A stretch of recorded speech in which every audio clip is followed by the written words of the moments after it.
A gente passa um norte do que deve ser a sua carteira de investimentos como um todo, de acordo com o seu perfil, né?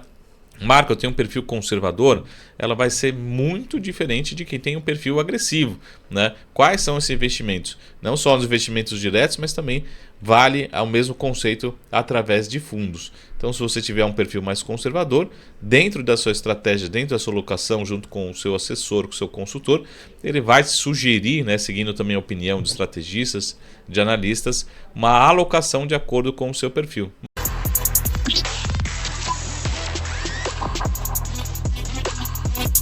Fala FDBs, pessoal do fundo do baú, estamos aqui com mais um episódio e mais uma aula. Eu e Marcos Saravalli hoje traremos a segunda aula aí com esclarecimentos que o pessoal pede pra gente sobre tudo que a gente fala aqui de fundo de investimento. A gente fala muita coisa, vários nomes técnicos às vezes, e a gente tem que esclarecer um pouquinho, né, do que a gente faz e como que é utilizado isso para o investidor final. Eu sou Pedro Barbosa, host do podcast, e sempre aqui com meu amigo Marcos Saravalli. Bom dia, Marcão. Muito bom dia, boa tarde, boa noite, né, dependendo do horário. Sejam todos muito bem-vindos. Obrigado novamente pelo convite para a gente seguir no nosso segundo encontro, né, educacional sobre fundos de investimentos. Perfeito! E você que ainda não seguiu, pode ir lá no @FDB_fundo do baú, veja esse episódio, mais alguns episódios atrás com as assets, a primeira aula também está lá, rendeu vários cortes a primeira aula, hein, Marcos Saravalli? Você, esclareceu muita coisa ali do macro, e agora a gente vai entrar um pouco mais no micro, no sentido de, e aí a primeira bomba já para o investidor final e também para esse profissional de mercado que está nos escutando, sobre como montar uma boa carteira de fundo de investimentos, tá? De alocação. Vamos falar de alocação, de compor ali o Lego, que a gente sabe que você gosta muito disso, mas vamos entrar um pouco mais. Como ter essa visão ali dos fundos que a gente vai escolher, algo desse sentido, como fazer isso, Marcão? Bom, primeiro ponto a gente precisa lembrar, acho que da palavrinha básica que a gente falou muito no nosso primeiro encontro, que chama-se diversificação, né? Se a gente soubesse, tivesse uma previsibilidade muito grande do que vai acontecer amanhã, daqui a um ano, daqui a 5 anos, é lógico que a gente iria concentrar muito os nossos ativos, nossos investimentos. Mas como que a gente consegue proteger, né, e ter realmente um bom balanceamento dentro de alguns conceitos que a gente viu lá na primeira aula, principalmente o conceito de correlação, ou pelo contrário, de descorrelação, né? Ter ativos diferentes, ter ativos que se comportam de maneira diferente. Lembra do sorvete ali, de um chocolate quente, né? Tem meses que a gente vai vender mais chocolate quente, tem meses que a gente vai vender mais sorvete. Então é isso também na sua carteira. Nós, por exemplo, eu faço um trabalho um pouquinho também que a gente chama de estratégia de alocação. Então a gente passa um norte do que deve ser a sua carteira de investimentos como um todo, de acordo com o seu perfil, né? Marco, eu tenho um perfil conservador, ela vai ser muito diferente de quem tem um perfil agressivo, né? Quais são esses investimentos? Não só os investimentos diretos, mas também vale ao mesmo conceito através de fundos. Então, se você tiver um perfil mais conservador, dentro da sua estratégia, dentro da sua alocação, junto com o seu assessor, com o seu consultor, ele vai sugerir, né, seguindo também a opinião de estrategistas, de analistas, uma alocação de acordo com o seu perfil. Mais conservador, maior previsibilidade. Não necessariamente a gente vai colocar mais risco, né? E no longo prazo, para quem tiver um perfil maior de risco, mais posições imprevisíveis de fato, né? Mais risco na carteira, mas potencialmente maior retorno. Então cabe ao investidor, junto com o seu consultor, o seu assessor, decidir qual que é o seu perfil, né? De acordo com toda essa análise. Então, assim como a gente fala assim, a sugestão é que para o seu uso do caixa, né? A posição de reserva de emergência mais líquida, você tenha posições que sejam extremamente líquidas, né? Que você consiga transformar em dinheiro muito rápido. Isso também vale para fundos. Agora, o grande debate aqui que a gente vai ter hoje é que com os fundos se tornando cada vez mais acessíveis, às vezes com 10, 20 mil reais, que é um valor relativamente factível numa alocação de fundos, você consegue já montar uma carteira de fundos. Né? Não estou falando de um fundo. Né? Antes você precisava de 50, 100 mil reais, às vezes 1 milhão de reais para alocar em um fundo. Hoje a gente tem feito um inverso de democratizar os investimentos, que é justamente o inverso. Tem fundo que a gente sabe que com R$1 você consegue comprar uma cota, alocar num fundo. Né? Mas usualmente entre 500, R$1.000, R$2.000 são as cotas, né, padrão, média da indústria de fundos. Ou seja, uma carteira de R$10.000 você consegue ter uma belíssima alocação. Né? Vamos pensar que a gente vai ter 10% em cada fundo, né, dentro das suas classes, respeitando o seu perfil.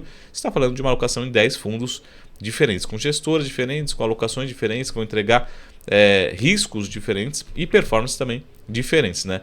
O importante no longo prazo é você entender a sua carteira, ver se está de acordo com o seu perfil. E sempre, lógico, né, que a gente vai acompanhar fundos durante um mês, durante 6 meses, durante um ano, durante 5 anos, mas sempre também pensar, será que tem uma alternativa melhor, uma alternativa fora, um fundo novo, uma gestora que eu não conheço? É sempre importante também conhecer esse rebalanceamento ao longo do tempo. Né? Pô, excelente, Marcão. E a gente indo no micro agora um pouco mais, então entrando nessas opções, né, que a gente tem, a Ambima ela faz uma classificação, principalmente ali de primeiro nível, sobre as classes dos fundos. Né? Então a gente fala de fundo de renda fixa, fundo de ações, fundos multimercados e fundos cambiais. Tá? Hoje, Marcão, vamos entrar ali no primeiro renda fixa, aí você me fala o porquê que ele é utilizado, geralmente, é óbvio, né? E como você vê hoje essa oferta também no mercado brasileiro, que a gente falou sobre diversificar, a gente tem que saber se a gente tem várias ofertas, né, interessantes, né? Exato. A gente sabe que a gente tem várias, mas pode não ser tão interessante, e como também não cair no erro de, vou pegar um de cada um ali, também ficar com a carteira com 27, 30 mil fundos, e de certa forma cada um anda na mesma direção, mesmo lado, tá? Então assim, exemplo, fundo de renda fixa, né, que a gente tem ali, pode ser indexados, enfim, a um ativo ou um fundo mais simples, né, que a gente chama, que é a questão só do título público. Ele é utilizado muito para quê? Como é que você trabalha esse fundo nas suas alocações? Bom, primeiro a gente precisa lembrar que a gente pensa sempre em risco, né? E risco está muito relacionado a potencial retorno, né, futuro. A gente sempre lembra de risco quando a gente fala de ações, a gente fala de ativos de renda variável. Mas em renda fixa também não quer dizer que a gente vai ter uma previsibilidade desse retorno. Né? Tem alguns ativos, títulos de renda fixa são mais previsíveis e outros podem envolver algum tipo de risco. Isso é importante entender. Então primeiro a gente precisa entender quem que é o risco soberano, né? Quem que é o risco máximo aqui no Brasil. É o governo. Então sempre a gente vai ter esse padrão. Você vai para os Estados Unidos, quem que é o risco mínimo, né? Ou seja, que a gente chama de taxa livre de risco zero, é o governo. Né? O governo está emitindo títulos ali de curto prazo para vencer daqui a um ano e vai falar, Marco, eu vou te pagar daqui a um ano um valor de 12,75%. Então isso é a taxa mínima ali que ele vai rentabilizar, o que a gente chama usualmente a Selic, ou seja, quanto que o governo está se financiando para emitir R$1.000, R$1 milhão, R$10 milhões. Tá? Então esse é o risco mínimo. Né? Lógico que, pessoal, a gente está longe, né? E não é esse o cenário. Né? O Brasil vai ter confisco, vai ter alguma preocupação. Não, pessoal, não se preocupe com esse tema. É lógico que o Brasil tem taxas de juros mais altas comparado a outros países, porque nós somos América Latina. Então tem um motivo de termos taxa de juros mais alta. Tem que ser atrativo de alguma forma. Tem que ser atrativo para financiar. Né? Não é só nós brasileiros que financiamos nossa dívida. Tem muito estrangeiro que vem para cá também nos financiar, nos ajudar nesse financiamento. Lembra que a primeira recado que a gente falou na aula 1 é que sempre quando a gente faz algum investimento, a gente está financiando alguém. Então, no caso do governo, a gente está financiando o governo, está financiando o país. E aí, dentro disso, as empresas podem fazer alguma emissão, né, atreladas, né, ou próximas de um título do governo. Né? Então, por exemplo, os bancos, todo dia eles estão pegando dinheiro emprestado de um outro banco, ou do Banco Central, ou emprestando. Chega no final do dia, o Bradesco pode falar assim, sobrou 100 milhões de reais aqui. Devolve para o Banco Central vai remunerar, porque o Banco Central vai emprestar para um outro banco. Então você tem uma taxa interbancária também, que é muito correlacionada com esses valores. Tá? Só para a gente botar, essa seria o CDI? Esse é o famoso CDI. Então, é uma taxa que está muito próxima, usualmente por padrões, acaba sendo um leve desconto em relação ao que está a Selic hoje, né? mas algo muito próximo. Mas é lógico que um banco que pode estar com dificuldades e pedindo, por exemplo, recursos ali no final do dia, 3, 4, 5 horas, vê que não vai fechar o seu balanço, como a gente diz que um banco ele fecha seu balanço todos os dias, né? Então todo dia ele tem que prestar conta, fala quanto sobrou no caixa, sobrou no caixa R$100, então devolve isso para o Banco Central, o Banco Central vai remunerar esse caixa. Tá faltando R$100, então corre lá no Banco Central e faz esse compromisso de devolver na manhã seguinte, né? Então a gente tem títulos mais conservadores que usualmente vão acompanhar de certa forma o que a gente chama de pós-fixados, e também tem fundos que vão acompanhar a maior posição em pós-fixados, e tem títulos também ou fundos de renda fixa que vão estar atrelados a algum título, né? Seja ele público ou até mesmo privado, atrelados ou a índices de inflação, né, ou pré-fixados. No Brasil a gente tinha também títulos cambiais, né? Hoje em dia a gente não tem mais essa opção aqui no Brasil, né? Até por conta acabou sendo prejudicial, enfim, o próprio Tesouro acabou optando por não fazer novas emissões. Então a gente tem essas três espécies. Quando você abre lá, por exemplo, ou a sua carteira de fundos ou o próprio Tesouro Direto, né, que é a forma mais simples de entender, você vai encontrar uma série, é uma lista gigante, mas todos eles estão, de certa forma, atrelados a alguma característica comum. O CDI, sendo pós-fixado, né, são os mais conservadores possíveis, e os outros títulos atrelados ou à inflação ou pré-fixados, né? Então, os atrelados à inflação ou pré-fixados são considerados também títulos de renda fixa, mas podem, em algum momento, no curto prazo, envolver riscos, porque eles estão... Tem um estresse. O preço ele oscila todo santo dia, ele pode subir e pode descer todo santo dia. Não quer dizer que se você carregar, que a gente diz, até o vencimento, você vai ter o seu retorno, né, contratado ali quando você fez a sua compra, a sua aquisição. Mas ao longo do tempo a gente pode ter oscilação, assim como os fundos têm. Então é importante olhar, de novo, sempre, como é que está a classificação na Anbima, né? Se pode ser um fundo de alto risco, de baixo risco, qual que é a volatilidade histórica desse fundo, né? E como é que é a relação aí sim, renda fixa, a gente sempre vai ter um benchmark, uma referência no CDI, né? Ou historicamente esse fundo aqui tem uma volatilidade muito baixa, oscila muito pouco, e ele rende historicamente 102% do CDI. Perfeito, um ótimo fundo para suas alocações ali de liquidez, né? Sua alocação de caixa. Esse fundo aqui está entregando nos últimos 12 meses 200% do CDI. Marco, ele provavelmente tem um pouquinho de risco, né? Ele está fazendo alguma aposta, ele está se posicionando para algum movimento, né? Pode ter ganhado, pode ter acertado, né? Está de parabéns, né? Merece a atenção, mas precisa entender que risco que ele correu para ter esse retorno mais alto, né? E pode ser sempre, na maioria das vezes, um fundo de renda fixa, algum ativo atrelado à inflação ou atrelado a pré-fixado, tá? E lembrando, só para terminar aqui, quando a gente fala de pré-fixado e fala de inflação, o pré-fixado você abre lá no Tesouro Direto ou qualquer outro lugar, você já vê a taxa, né? A taxa hoje é de 11%, né? Só que no título de inflação é como se fosse um título híbrido, né? Você tem também uma taxa pré-fixada, né? Então a parte fixa ali de 4, 5, 6% é o que está lá no Estado do Tesouro, mas a inflação vai ser a inflação nos próximos 12 meses, 24 meses, dependendo do prazo do investidor, né? Eu tenho só uma curiosidade aqui, que é sempre importante, pessoal, como fazer essa conta, né? Às vezes a gente fala assim, como é que vale? Será que vale pré-fixado ou inflação? O que o mercado está projetando dentro desse pré-fixado? A inflação é o que a gente chama de inflação implícita, tá? Então compara um título com outro, não quer dizer que um vai ser melhor ou outro vai ser pior, mas às vezes tem um estresse do pré-fixado que você fala assim, será que mesmo que a inflação nos próximos 12 meses, 24 meses vai ser tão alta assim? É o que a gente chama de inflação implícita. É uma conta super simples, pois quem quiser pode deixar aqui nos comentários, que a gente ajuda a nos chamar nas redes sociais, mas é basicamente você dividir o que está no pré-fixado pelo título de inflação. O que vai sobrar vai ser a inflação implícita. Então, vamos supor, está lá 10%, você pega 1,10%, né, e divide pela inflação implícita, né? Então a inflação lá no IPCA vai ser 5%. Então vai ser 1,10 dividido por 1,5. Você divide por um outro, entende que a inflação implícita nesse pré-fixado está da ordem de 4, 5, 6%.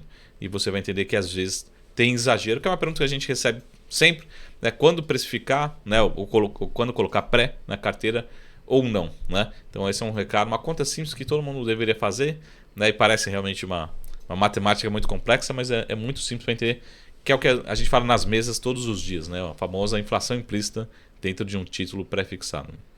Então, Marcão, o que você está dizendo para a gente que a renda fixa é o seguinte: a regra é fixa, mas isso não quer dizer que não oscile, né? Então, se você levar até o vencimento, algo dessa linha, todas as regras ali que foram pactuadas serão realizadas. E entrando um pouco mais na questão de fundo, né? Que o fundo ele tem uma especificidade que é importante, que ele tem a famosa marcação ao mercado todo dia. Mesmo ele tendo a renda fixa ali, que é voltada ao CDI, pós ali, aí você sofre menos, mas ele tem a marcação ao mercado, ou seja, ele tem a atratividade dos títulos dele todo dia ali. Se alguém comprar mais, o preço sobe, se alguém comprar menos, o preço desce, enfim. Agora, algumas carteiras de título direto já tem isso, mas aí tem algumas que não tem. E isso traz uma responsabilidade também para o gestor, né, do fundo de renda fixa. Sim. Então quer dizer que o renda fixa, pelo seu discurso, ela pode ter esse risco. E ainda tem o seguinte: tem títulos de renda fixa, que aí a gente chama de crédito privado, enfim, que eles têm um risco, acaba tendo o risco da empresa. Não são ações, mas tem o risco da empresa. Então o gestor ele tem que ter muito cuidado com isso, né, Marcão? A questão de até ficar olhando para a empresa, que ele vai buscar upside, né? Vai buscar mais rentabilidade com o título de empresa. Aí você vai explicar um pouquinho por que isso acontece, né? Junto com o risco soberano. E também essa questão de conseguir essa marcação a mercado todo dia tá passando para o investidor qual é a real cota ali dele, né? O fundo é obrigado isso, né? A gente tem uma série de títulos, né, considerados renda fixa aqui no Brasil. Mas usualmente, né, se tem na posição de um fundo muito essa posição de títulos públicos, né? Então o gestor de um fundo de renda fixa ele pode estar posicionado, né, em títulos públicos, né, ou em títulos que vão acompanhar essa posição. Mas é sempre importante dentro do estatuto do fundo você entender o que o gestor vai comprar e o que ele pode comprar, né? Porque dentro dessa composição, como o Pedro falou, ele pode ir na alocação além, né, dessa alocação que seria o risco mínimo, né, do Brasil, o risco soberano, e pode começar a colocar crédito privado dentro dessa conta, né? Ele pode utilizar, por exemplo, títulos de grandes bancos, né, tradicionais, letras, CDBs, isso é importante. Então vai utilizar, por exemplo, um fundo de renda fixa com baixíssima volatilidade, com baixo risco. Provavelmente ele vai ter os 4, 5, 6 maiores bancos do Brasil, né? Mas a gente sabe no Brasil que a gente tem dezenas, talvez centenas de bancos, né? Agora com os bancos digitais, mas esses bancos a gente sabe também que tem um risco maior, né? Será que um banco digital pequeno que acabou de abrir 2, 3 anos atrás teria o mesmo risco do que um Bradesco, um Itaú, um Santander, Banco do Brasil? Provavelmente não, mas também vai captar de forma mais cara, né? Vai rentabilizar o investidor. Então é importante você estar ciente que qual que é essa alocação até onde o gestor ele pode tomar esse risco. Tá? Lembrando, o risco soberano é a referência principal. Não vai existir nenhuma empresa, pelo menos isso seria a normalidade, acreditar que nenhuma empresa teria o risco melhor do que o risco do tesouro, né? O risco do governo de um país. Então é sempre essa referência. Então é sempre um prêmio, né? Eu estou emitindo essa empresa aqui, a gente vai ter um título que vai te pagar, isso é muito comum, né? Dentro do gestor, e cabe o gestor decidir ou não. Esse prêmio aqui vai me pagar, né, o Tesouro Selic, né, ou a CDI mais 1%. Então é isso que a gente está comparando, né? O prêmio de risco dessa empresa aqui. Então sempre quando a gente fala prêmio de risco, é quanto essa empresa merece pagar mais pelo perfil de risco que ela tem, né?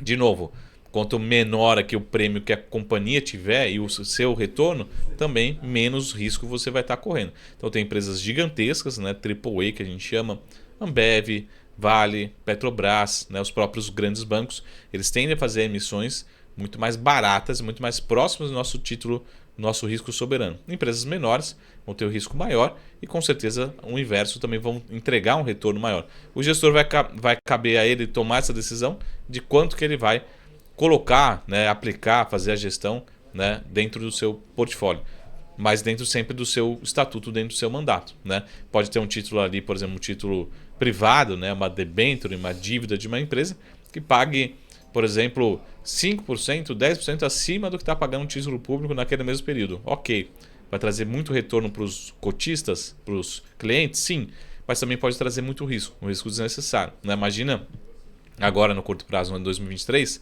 a gente passou por aí pelos problemas enfrentados tanto por lojas americanas como o Light, foram os maiores casos mais emblemáticos, que fez nós lembrarmos que a renda fixa também precisa dessa diversificação, não só a diversificação do gestor, mas também do nosso portfólio, para a gente entender.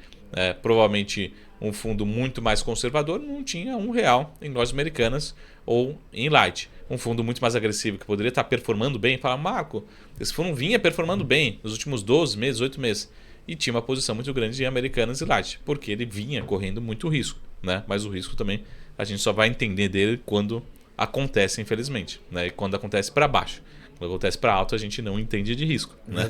Verdade. A gente falou muito na aula 1 isso, né? E até esse ponto que você colocou, Marco, esses dois casos principalmente, eu acho que a Light até menos, mas a loja americana, o rate da empresa e esse risco, vamos colocar, não digo perto ao soberano, mas era maior que muitas empresas, né? Então, até aquele gestor também que não corre risco pra caramba, às vezes estava posicionado um pouco em Americanas, né? Então, até essa linha, né? Acho que isso é importante.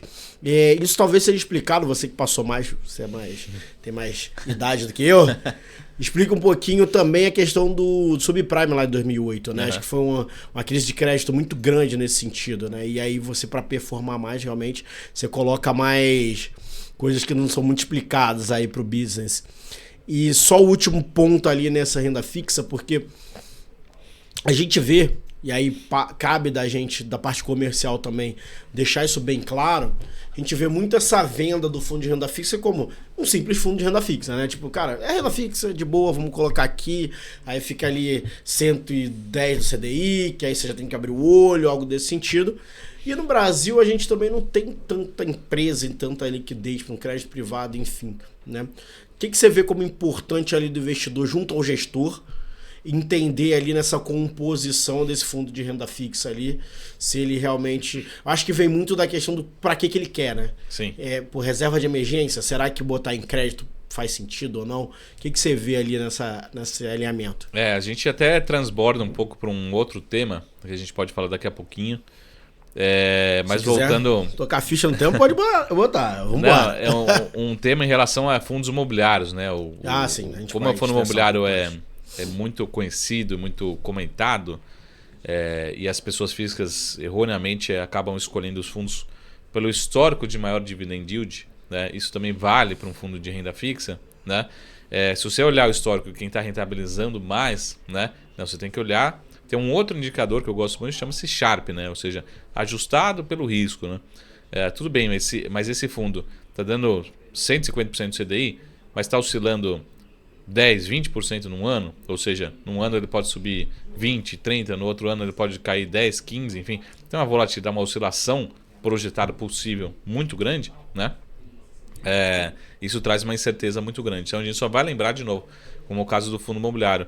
A palavra que eu digo não entenda como high yield, ou seja, é um alto retorno. Não, entenda como high risk, né? Entenda como um risco alto que você está correndo, né? Então se o fundo imobiliário está correndo essa volatilidade, esse fundo de renda fixa está correndo essa volatilidade muito grande, que às vezes não é nem de renda fixa, às vezes é de ações, né? 20% de volatilidade, a gente está falando de ações. De ações. Né?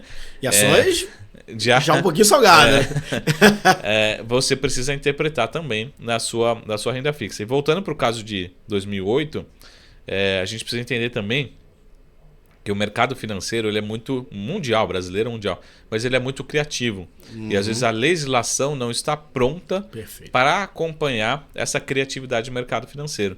Então a gente vinha de um momento de vários anos seguidos de crescimento econômico mundial muito forte, né? Em grande parte sustentado pelo crescimento de imóveis, né? Não só de alavancagem, mas também principalmente de valorização de vários imóveis, né? Então era dito e certo, né? E no Brasil isso acontece sempre, né?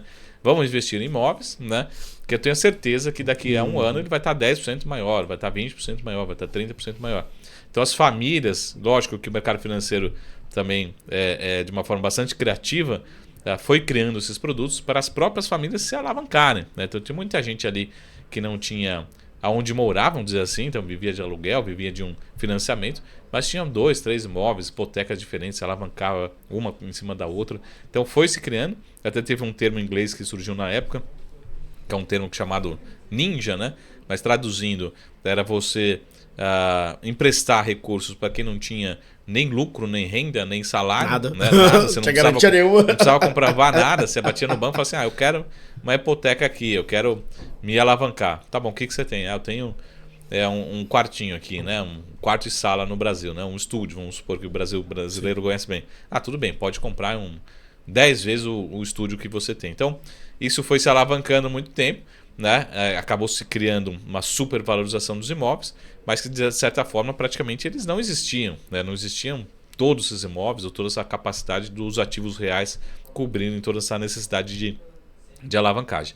Então quando se rompeu esse ciclo, né? Aí veio para baixo de uma vez só.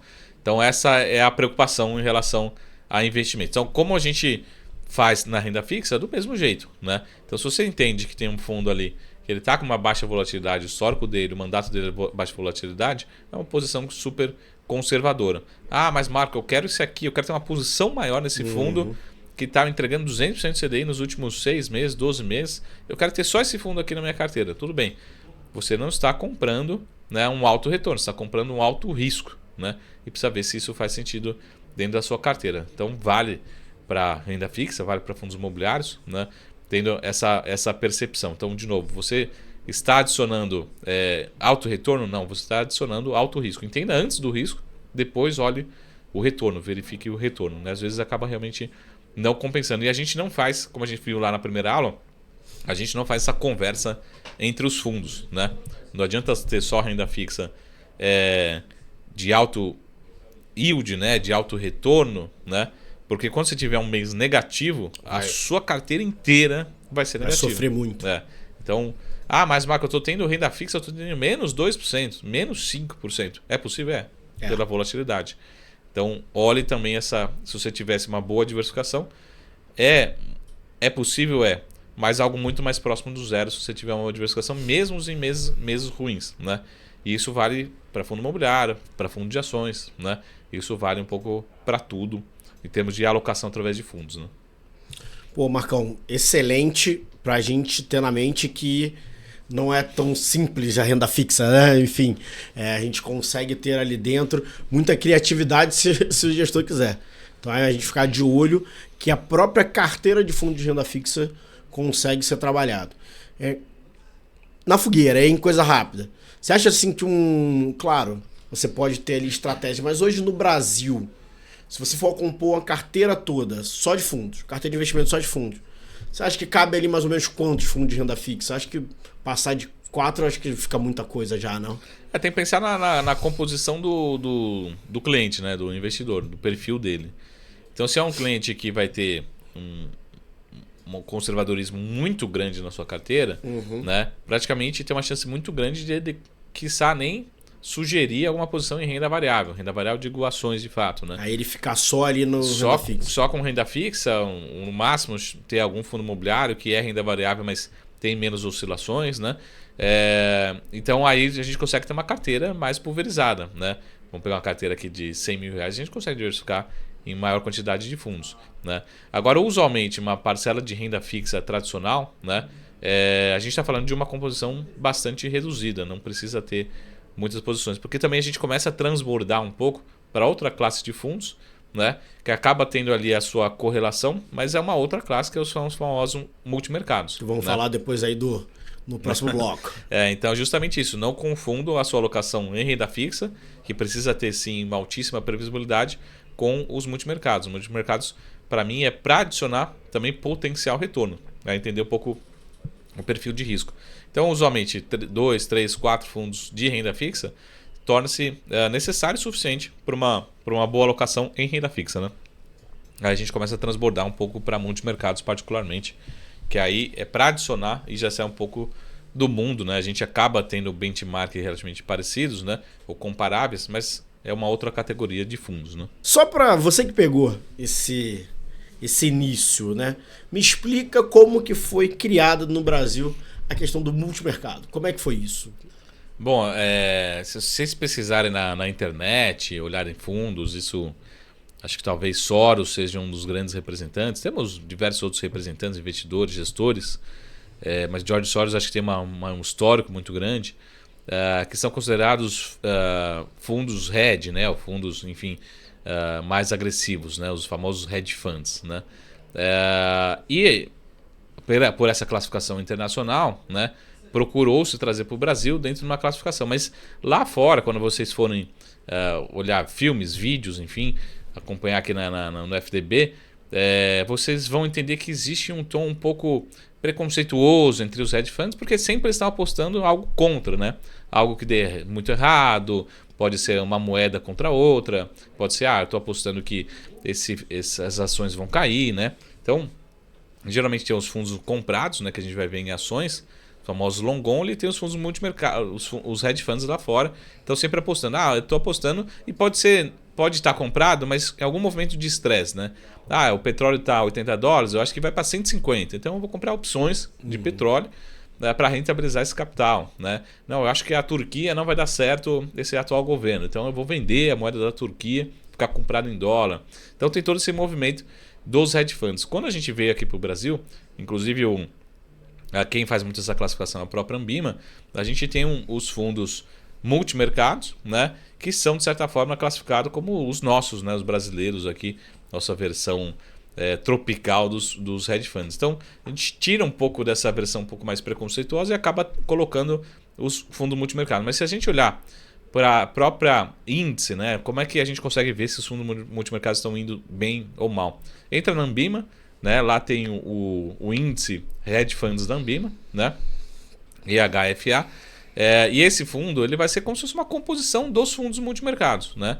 É lógico que no Brasil talvez o mais longevo, o mais famoso, que tem um histórico muito bom, é o famoso time lá do Verde, né? Os fundos do Verde já foi de uma gestora, passou para outra gestora, eles vêm carregando o histórico, né? Esse tem que vir aqui, hein?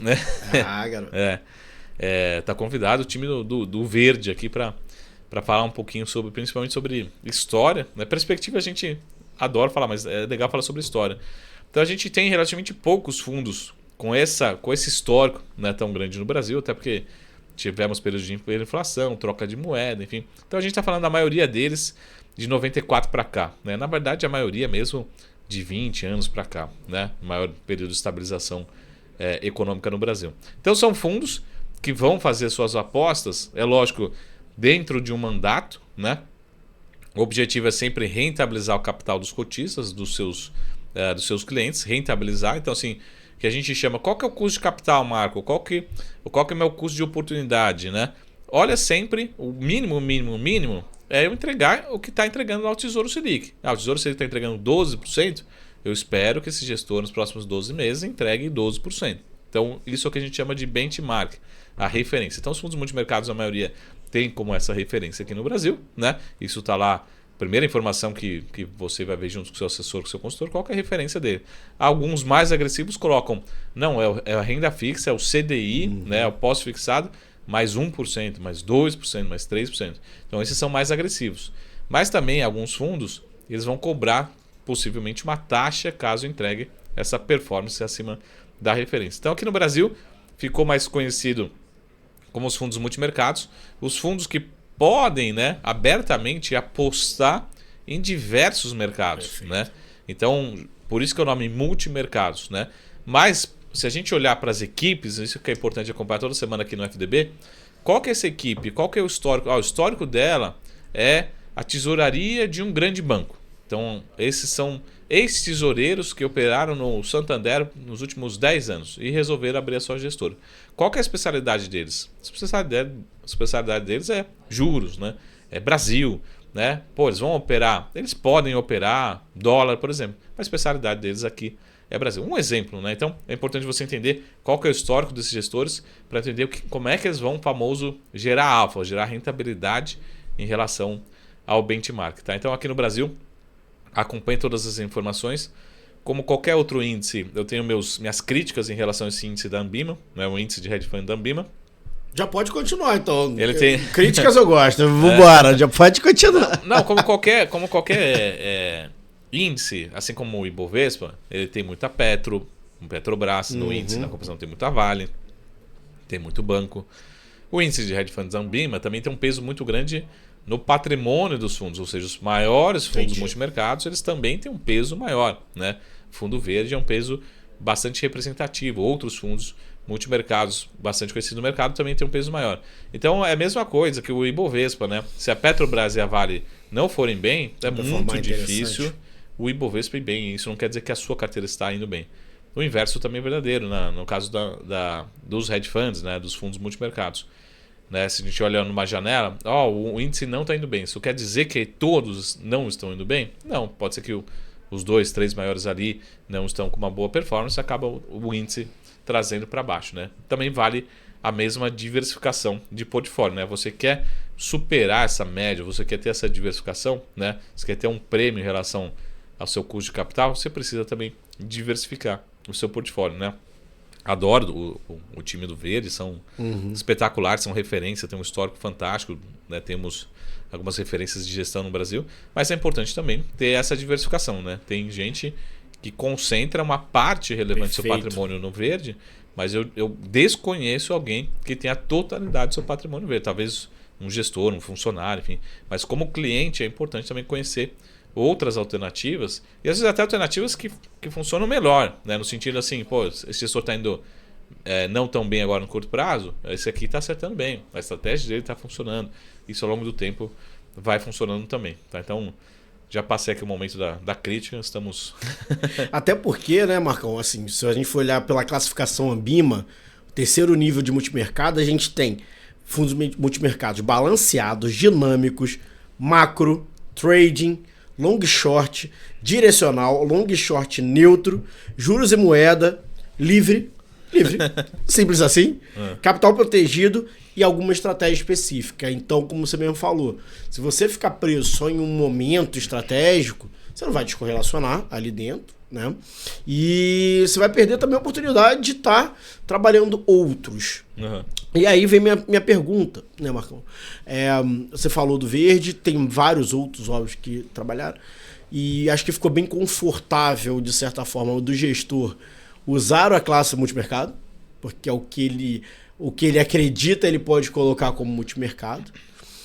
Porém, o que mais sai hoje, principalmente no Twitter, que agora é X, né, são estudos de durante tanto tempo, recorte, 70% dos fundos multimercados não batem o CDI, algo desse sentido. Aí eu entro na importância desse fundo e também esse fundo talvez seja o que mais precise da questão do tempo para performar mesmo, né? Até porque a maioria tem taxa de performance, então assim, é difícil também ele ficar muito tempo também sem uma performance, senão o gestor também não recebe, isso é interessante. Sim. A taxa de performance acho que não é ruim. Ela é boa porque atrela ao cara uma performance. Sim, o famoso skin the game. Claro, senão o cara também não recebe. Mas como manusear essa questão do tempo, tendo esses recortes, né? O CDI bate, não bate, enfim. Como manusear isso e saber que você está ali num fundo ali que faz sentido para ter na carteira. Multimercado, principalmente, que pode ter essa classificação toda, né? Bom, acho que é o mesmo recado de sempre, né? A gente precisa entender, está muito próximo dos gestores, das casas, né, dos fundos. Às vezes através de uma carta, é importante. Tem gente que hoje, acho que 100% das gestoras tem alguma interação com os clientes finais, né? Não só através de assessores, consultores, mas você tem uma carta, você tem um vídeo para explicar um pouco da posição, da performance. Às vezes essas cartas podem ser, não existe nenhuma obrigatoriedade, pode ser mensal, pode ser trimestral. Às vezes tem eventos, você pode participar junto com o seu assessor, né? E presencialmente, pode fazer um evento online, conhecer a posição do gestor, tá confortável, fala, mas você ter a performance boa, qual que foi quem contribuiu? Quem contribuiu foi essa posição aqui, mas quem foi o detrator? O detrator foi essa posição.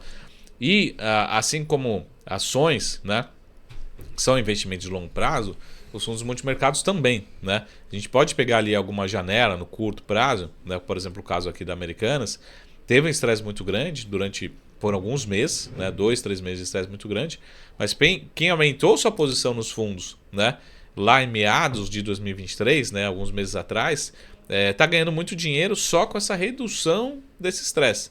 Teve muita gente que vendeu lá no pior momento do estresse. Então você perdeu 5, 10%, que para o multimercado é bastante, e você fala, mas esse gestor está errando, né? Às vezes não é necessariamente está errando. Ele pode ser um gestor que não tinha nenhuma posição em lojas americanas nem em light, mas o mercado estressou e as posições dele também estressou. Então é importante conhecer, assim como fundos imobiliários, né, e renda variável, conhecer muito bem o ativo, né, e a gestão, talvez seja um momento de você alocar mais, você aumentar a sua posição em determinado fundo. O gestor está confortável, mantém a mesma posição. Vamos pegar aqui os fundos, por exemplo, o long short. Eles estão fazendo ali movimentos ali que não necessariamente estão correndo o risco de mercado, né? Mas em algum momento ele tomou uma posição, estressou a posição para o lado errado, né? Mas eu já vi vários fundos long short, por exemplo, que tiveram 2, 3 meses ruins, que em um mês ele recuperou 5 anos e entregou performance. Né? Isso é bastante comum. Então, você também querer acertar o momento exato de uma cota, porque é o que a gente já falou aqui, tem vários estudos que mostram isso, né? Que o retorno, a taxa interna de retorno de uma cota de um fundo multimercado, renda fixa, de ações, ele não é a taxa interna de retorno de média de um cotista. Ou seja, o cotista está sempre querendo entrar no fundo que está subindo e sempre querendo sair no fundo que está caindo. Tá? Isso pode ser muito desastroso e, pelo contrário, você pode maximizar o seu prejuízo. O gestor teve essa desvalorização, mas acredita aqui que daqui não passa, teve um estresse ali num ativo específico e daqui para frente é valorização. Isso é bastante comum também. Tá? Eu acho que para a gente avaliar uma performance, um gestor, coloca 2, 3 anos na sua análise, né, seja histórica, seja para frente, para falar realmente o que aconteceu. Né? E é muito difícil, assim, a gente tem questões da gestão especificamente e temos questões do mercado. Né? Vamos pegar aqui o caso específico da pandemia. Nos primeiros meses da pandemia, todos os ativos, 100%, todos os ativos se desvalorizaram. Na renda variável, nas ações, fundo imobiliário e também na renda fixa. Todos se desvalorizaram. Agora, quem ficou estressado, é lógico que a gente não gosta de ver nossa custódia ali caindo, mas todo mundo que tomou decisão ali naquele momento, vendeu no pior momento possível, porque 2, 3 meses depois, 4, 5 meses depois, estava tudo pelo menos ali voltando ao 0 a 0, a maior parte dos ativos, né? Seja o Ibovespa, seja os fundos, né? Passamos por aquele estresse, aquele pior momento.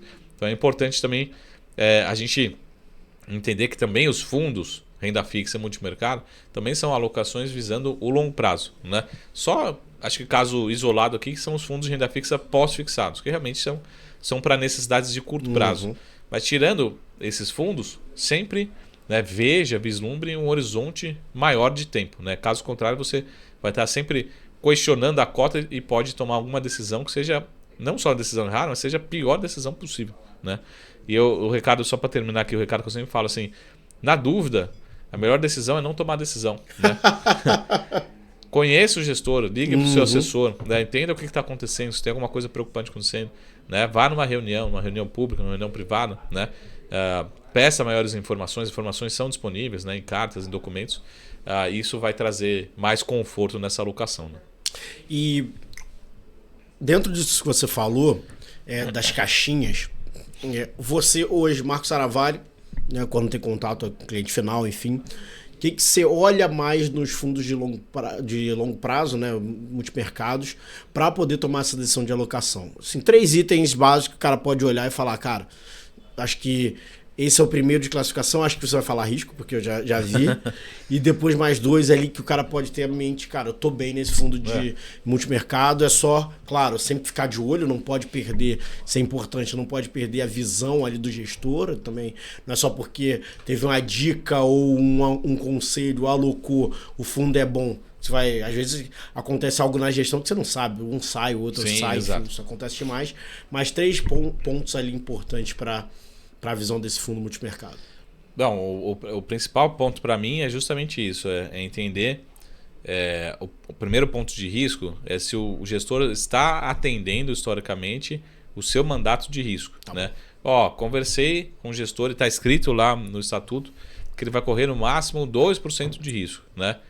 Nos últimos 12 meses, 24 meses, ele está correndo 1,4% de risco anualizado dessa volatilidade. Perfeito, está entregando aquilo. Dentro do mesmo conceito de risco, é importante entender que a gente chama de drawdown. Né?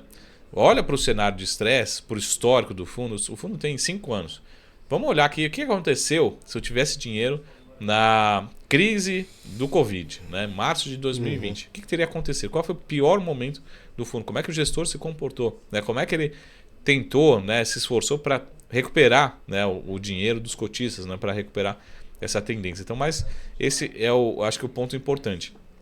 E acho que, por fim, o último conceito, que acho que colocando 2, né, não necessariamente 3 pontos aqui, mas 2, e no momento eu falei de retorno, né? Mas o segundo ponto que acho que é mais relevante como a gente falou aqui no episódio anterior, conhecer muito o currículo desse gestor. Né? Pô, ele já passou por quais casas, né? Qual que é o histórico dele? E onde ele estava? Né? Porque às vezes você não tem o histórico do fundo, mas você tem o histórico do gestor. Né? Ele acertava bastante, ele tinha uma boa gestão. Né? Por que ele saiu? Né? Às vezes ele saiu pelo desafio de ser empreendedor. Legal. Perfeito. Olha, ele saiu brigado ali por conta de uma posição que tinha no fundo na outra. Chama atenção, né? Como é que ele não chegou nesse acordo numa posição que poderia deteriorar os recursos dos cotistas, né? Então, pô, toma cuidado. Essa equipe está trabalhando quanto tempo? Olha, essa equipe veio junto da tesouraria daquele banco e trabalha já junto há 15 anos. A casa tem 5 anos, mas trabalha 15 anos juntos. Pô, bacana, né? É importante entender todos esses conceitos, né? A diversificação de conhecimentos, né? Dentro de uma gestora, de portfólio. Tem gente que entende de macro, mas dentro da mesma gestora tem gente que entende de ações, né? Essa equipe pode se somar também. Então essa parte que eu chamo de RH, essa parte de conhecimento entre da composição humana, né? Dentro das gestoras é muito importante entender, né? Por fim, a gente vai olhar retorno, né? Tá acertando bem, tá acertando o histórico, tá dentro do quartil que a gente faz muito uma análise que a gente chama de quartil, né? Ou seja, dentro dos seus pares. Eu não posso, assim, multimercado comparar um multimercado. Até posso, né? Mas seria, de certa forma, desonesto, né? Um pouco desonesto comparar com o long short com o macro, né? Às vezes o long short ali, a indústria, o setor teve uma supervalorização naquele mês que todos performaram bem. Aí eu vou comparar com o macro, então a gente acaba até para a própria classificação da Ambima, você tem o nome do fundo e usualmente já tem o nome multimercado, long short, né? Fundo multimercado macro. Então, comparar entre a indústria, e falar assim, pô, vamos olhar para retorno? Vamos, mas não vou olhar só os últimos 12 meses, nem os últimos 24, nos últimos 13 meses. Vamos falar o seguinte, hoje ele está no primeiro quartil, ou seja, tem 100 fundos no Brasil aqui, e ele está entre os 10 primeiros. Pô, legal. Mas vamos olhar 6 meses atrás, ele estava nos 10 primeiros? Estava. Mas há 12 meses atrás ele estava no último. O que aconteceu para ele estar no último, né? Ele pode ser um gestor, né? Uma gestora volátil, né? Que toma decisões agressivas, né? Tudo ou nada, né? Porque às vezes está no último quartil, às vezes está em primeiro. Não, nos últimos bom isso, hein? 15 trimestres, ele está no primeiro quartil. Esse cara é muito recorrente. E não precisa ser o melhor. Ele precisa estar no primeiro quartil, ele está entregando uma recorrência muito grande. Então essa análise de quartil é muito importante. Não olhe só o número isolado, assim, é o melhor, está retornando bem nos últimos 12 meses. Compara na indústria e vê se ele consegue se estabilizar, né, entre os melhores por muito tempo. Né? Aí sim vale o histórico. Né? Boa. Então, cara, a gente conseguiu fechar 3. Você falou que não ia conseguir, a gente conseguiu fechar 3. É um pouco de retorno, mas de uma outra forma. Isso, né? Então o primeiro seria o nível de risco. Perfeito. Que é também o risco de ruína também, né? Exato. Quanto aquilo ali pode trazer ruína também, quando você está disposto a correr esse risco, né? No sentido de olhar mesmo aquela cota caindo, que quando cai dá depressão, depois subindo, aquela coisa toda. O segundo é o currículo desse gestor, o currículo dessa gestora em si, né? Quem são as pessoas que estão ali próximas. Né? Você mesmo falou RH, gostei. Né? E o último, o nível de comparação correta, né? Bananas com bananas, maçãs com maçãs. Mesmo dentro do fundo multimercado, se alguém te apresentar e falar, cara, esse fundo aqui deu tanto, esse aqui não, tá, mas calma aí, o que esse fundo aqui coloca e o que esse outro fundo coloca? Pô, isso aqui pra mim acho que faz mais sentido, até porque eu sou mais próximo desse tipo de estratégia. Às vezes tem isso, às vezes o próprio cliente é mais próximo do tipo de estratégia.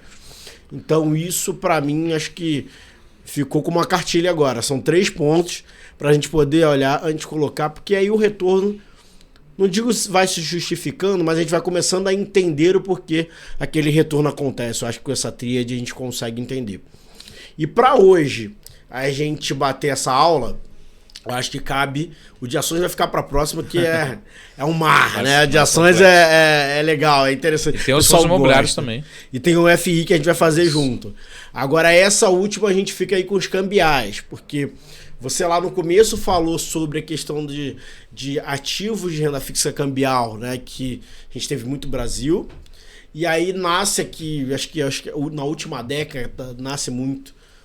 Os fundos cambiais tem lá para trás que era mais institucional, mais os fundos entre fundos e bancos, enfim, mas vem para o público ali final, para o varejo, os cambiais, né? E parece ser que se a gente for falar, você compra uma moeda e pronto, se a moeda for para cima ou para baixo, mas é muito mais complexo isso, né, Marcão? Acho que até a escolha disso tem que ser bem afinada, né? O mais importante dos fundos, falando dos multimercados cambiais, é você entender tanto a sua alocação, né, o seu perfil, e também das suas necessidades, né? Às vezes, não é nem por conta do investimento em si, mas é por conta do seu padrão de consumo, né? Ok, isso é bom. Então a gente fala assim, pô, Marco, o petróleo subiu, eu sempre dou esse exemplo, o petróleo subiu, e a minha água, ela subiu, coincidentemente. Né? Fala assim, pô, mas por que a água subiu se ela é de uma fonte aqui do interior, né? Porque a embalagem plástica, às vezes é 50%, 60% do preço final, é dolarizado, né? Então eu sempre falo, você tem alguma... Vamos pensar primeiro o lado do consumo, né? Pô, se a gente tiver um estresse no dólar, a gente vai ter um estresse de inflação, os juros vai voltar a subir, não necessariamente os fundos multimercados vão acompanhar ou não, depende um pouco da estratégia. Mas e o seu consumo? Seu padrão de consumo vai diminuir. Porque os preços vão subir e você não vai ter renda, não vai ter patrimônio acompanhando. Então, o maior ponto que eu sempre falo é o seguinte: pensa no seu padrão de consumo e no seu padrão de patrimônio. Quero manter meu patrimônio, você necessariamente precisa ter essa diversificação. É lógico que a gente olha muito para o lado da diversificação de portfólio, essa descorrelação desses ativos. Mas olhe para você está consumindo, que eu sempre falo, Marco, eu viajo com a família a cada 2 anos para o exterior. Não importa onde, você vai ter que ser dólar. Né? Necessariamente, como é que você vai fazer essa proteção, essa previsibilidade, se com câmbio a R$5, a 3 ou a 10? Né? Você está preparado para isso? Você já comprou a passagem da próxima viagem? Teoricamente, você está comprando a próxima passagem. Mas o mais importante é que tem ativos, tem fundos multimercados cambiais, que eles são ativos, né? Mas principalmente eles vão funcionar muito com essa parcela de descorrelação. Tá? Então, até eu vi isso muito na prática na crise de 2020, na crise da pandemia. Alguns gestores tinham algumas posições e falando assim, mas Marco, eu tenho aqui Suzano, né? Falando de carteira de ações. E a Suzano é uma empresa exportadora, então se vier algum estresse no Brasil, o câmbio sobe, mas a Suzano sobe. Só que aconteceu na pandemia, todas as ações caíram, sem exceção, todas elas caíram. Então não foi a ação da Suzano que protegeu. Perfeito. Quem protegeu, de fato, foi o dólar. De fato. Né? Então quem tinha dólar na sua carteira, por isso que eu sempre também olho o dólar também como uma diversificação do seu caixa. Né? Então, a gente falou de renda fixa, a gente falou de... Hoje em dia você consegue ter uma renda fixa em dólar, você consegue ter uma previsibilidade em dólar. Então isso é muito importante, trazer essa descorrelação, esse conforto, essa previsibilidade por esses 2 principais fatores. Né? Consumo e patrimônio. E por fim, você vai olhar investimento. Né? Primeiro, consumo e patrimônio. Hoje, 100% do brasileiro tem pelo menos alguma relação com o dólar. Né? Não importa. Geralmente o cambial é aquele que ele fica ali. Às vezes até alguns clientes, isso aí eu senti na pele, vamos colocar com os clientes, que eles falam, isso não serve para nada, vamos trocar esse negócio. E quando dá um estresse, você vê o porquê que ele serve, né? Ele vai lá e fala, olha, tô aqui, que ele ajuda a segurar mesmo parte da carteira, né? Então, assim, pelo que eu entendo, o cambial ele consegue ser o mais próximo da economia real, da vida ali do cliente, da classe de fundos, né? Que às vezes tem muito isso no mercado financeiro, você fala, cara, isso aqui é muito fora da minha realidade ali do dia a dia, que eu não ligo, deixa lá, que a galera vê pra mim, os assessores, enfim. Mas o cambial ele consegue ser bem próximo, né? Você programa uma viagem, um hedge, algo desse sentido, você consegue falar, pô, isso aqui me ajudou a conseguir não sofrer com esse preço do dólar, né? Acho que ele até mais, acho que até mais do que os IPCAs, né? Os IPCAs também a gente pensa um pouco nisso, mas o IPCA ele não cobre meio que tudo. A tua vida não quer dizer que ela é toda pautada no IPCA, né? Você faz coisas ali que tá muito fora do IPCA. Mas acho que o câmbio hoje, principalmente um país como o Brasil, né, que pô, importa muita coisa, acho que tá muito próximo da vida, né? Da galera, né? Vamos fazer uma na prática aqui. Alguns meses atrás, a gente está aqui no segundo semestre de 2023, né? Mas alguns meses atrás a gente estava falando sobre o dólar tá ali na casa de 4,70 e alguns projetando 4,50, 4,30, R$4, alguns exageros, né? Só que rapidamente, em poucas semanas, o câmbio ele veio para R$5 novamente, né? E os demais ativos se desvalorizaram. A gente teve uma saída de recurso muito forte, as ações, grande parte delas caíram, né? Vários ativos se desvalorizaram. Só que um dos poucos ativos que fez esse trabalho, por isso que depois a gente vai falar num outro episódio, não só o câmbio, mas também ativos dolarizados. Excelente. Né? Então a gente investia em economia real, em ativos dolarizados. Mas o câmbio ele faz esse processo, esse trabalho e funciona super bem. De novo, a gente só vai lembrar dele quando tem o estresse. Quando o câmbio vai para 4,70 para R$5 em uma semana. Marcos, você não acha que é a hora de ver um pouco de fundo cambial? Não, fundo cambial você precisa ter sempre, né? Às vezes um pouco mais, às vezes um pouco menos. Mas, de novo, consumo, patrimônio e aí diversificação de investimentos. Nesses três pilares você vai entender que ao longo do tempo ele faz completamente sentido. E uma pergunta que, só para terminar, pergunta que eu sempre recebo, né? Em nenhum momento eu falei de preço de câmbio, nem de preço de real, nem se vai estar R$5, 12 ou 3. Não é para você ficar pensando no câmbio amanhã. Você pensar no seu patrimônio, na sua diversificação, na sua proteção, né? Não importa se o câmbio está R$5, se está 6 ou se está 2, né? Você tem que fazer sempre essa diversificação através de moedas, né? Moedas diferentes, né? E queira ou não, tudo mais constante, né? Os Estados Unidos continua sendo o lugar mais seguro do mundo. E a América Latina é a América Latina, né? Infelizmente, não só o Brasil, mas outros países. Então nós somos ainda considerados emergentes, né?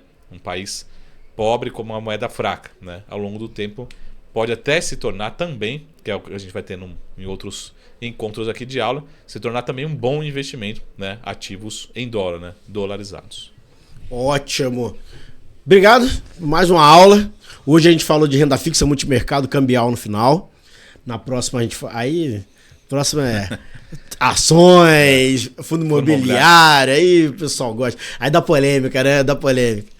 Mas, cara, eu acho muito importante isso que a gente tá fazendo aqui, da galera entender essa composição de fundo, né? E também eles saberem que a gente pode ajudar nisso, né? Como você mesmo falou, deixe sua pergunta, deixe sua visão. Você que já é FDB aí, que segue a gente, deixa ali suas dúvidas mesmo, da sua própria carteira, se quiser, falar, ó, galera, dá uma olhada pra mim, como que a gente pode compor isso. Marca uma agenda com a gente, não tem problema, pra gente poder passar isso. E aí também vai esclarecendo quando vier, né, outros gestores aqui, tudo que eles falam.